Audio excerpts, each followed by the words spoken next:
ಎಷ್ಟೋ ಮಹನೀಯರು ಜನಿಸಿದ್ದಾರೆ. ಅದರಲ್ಲಿ ಒಬ್ಬರಾದ ಡಾಕ್ಟರ್ ಬಾಬಾ ಸಾಹೇಬ್ ಅಂಬೇಡ್ಕರ್ ಅವರು ತಮ್ಮ ಜೀವನದ ಪ್ರತಿ ಹಂತದಲ್ಲೂ ವಿದ್ಯೆಗೆ ಬಲು ಪ್ರಾಮುಖ್ಯತೆ ಕೊಟ್ಟು ಹಲವಾರು ಅವಮಾನಗಳ ನಡುವೆ ವಿಶ್ವದಲ್ಲೇ ಅತಿ ಹೆಚ್ಚು ಪದವಿಗಳನ್ನು ಪಡೆದುಕೊಂಡು ನಮ್ಮ ದೇಶದ ಸಂವಿಧಾನವನ್ನು ರಚಿಸಿದ ಮಹಾನಾಯಕ ಮಹಾನಾಯಕ ಮಹಾನಾಯಕ.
ನಿಮ್ಗೊಂದು ಸಲಹೆ ಕೊಡ್ತೀನಿ, ನೀವು ಮಾತ್ರ ಅವನ ಗಡ್ಡ ನಿಲ್ಲೋಕೆ ಹೋಗ್ಬೇಡಿ ಸರ್.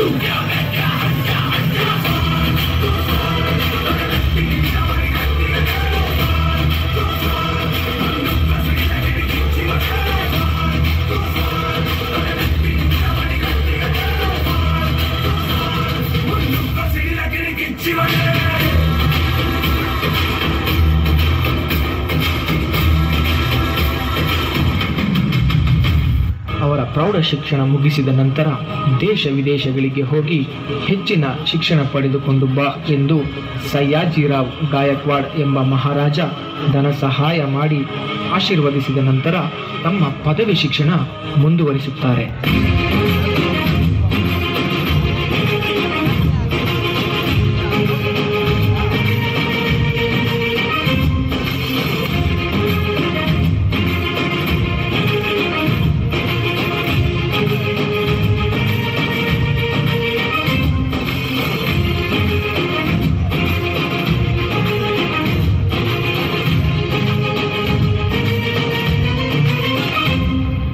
ತಮ್ಮ ಮೆಟ್ರಿಕ್ ಶಿಕ್ಷಣ ಮುಗಿಸಿದ ನಂತರ ಭಾರತಕ್ಕೆ ಬಂದರು.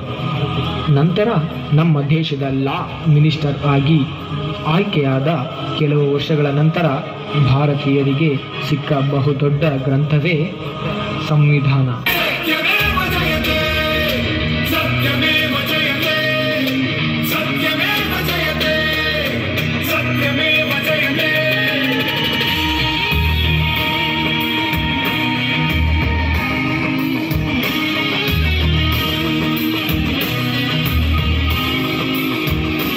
ಸಾವಿರಾರು ವರ್ಷಗಳಿಂದ ನಮ್ಮನ್ನ ಕೀಳು ಜಾತಿ, ಶೂದ್ರ, ಅಸ್ಪೃಶ್ಯರನ್ನಾಗಿ ಮಾಡಿ ಈ ಸಮಾಜದಿಂದ ಹೊರಗಿಟ್ಟಿದ್ರು. ನಾವು ಕೂಡ ಮನುಷ್ಯರ ಹಾಗೆ ಬದುಕಬೇಕಂದ್ರೆ ನಾವೆಲ್ಲರೂ ವಿದ್ಯೆ ಕಲಿಬೇಕು, ನಾವೆಲ್ಲರೂ ಒಗ್ಗಟ್ಟಾಗಿರ್ಬೇಕು, ಹೋರಾಟದ ಹಾದಿ ಹಿಡಿಬೇಕು. ದಬ್ಬಾಳಿಕೆಯ ಕೋಟೆಯನ್ನ ಕೆಡವೋದಕ್ಕೆ ನೀವೆಲ್ಲ ನನ್ನ ಜೊತೆ ನಿಲ್ತೀರಾ?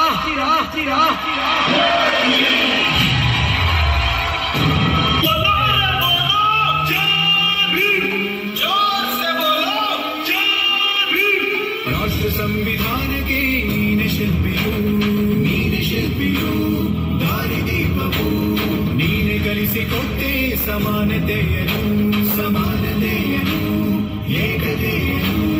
ರಾಷ್ಟ್ರ ಸಂವಿಧಾನಕ್ಕೆ ನೀನೆ ಶಿಲ್ಪಿಯು ನೀನೆ ಕಲಿಸಿಕೊಟ್ಟೆ ಸಮಾನತೆಯನು.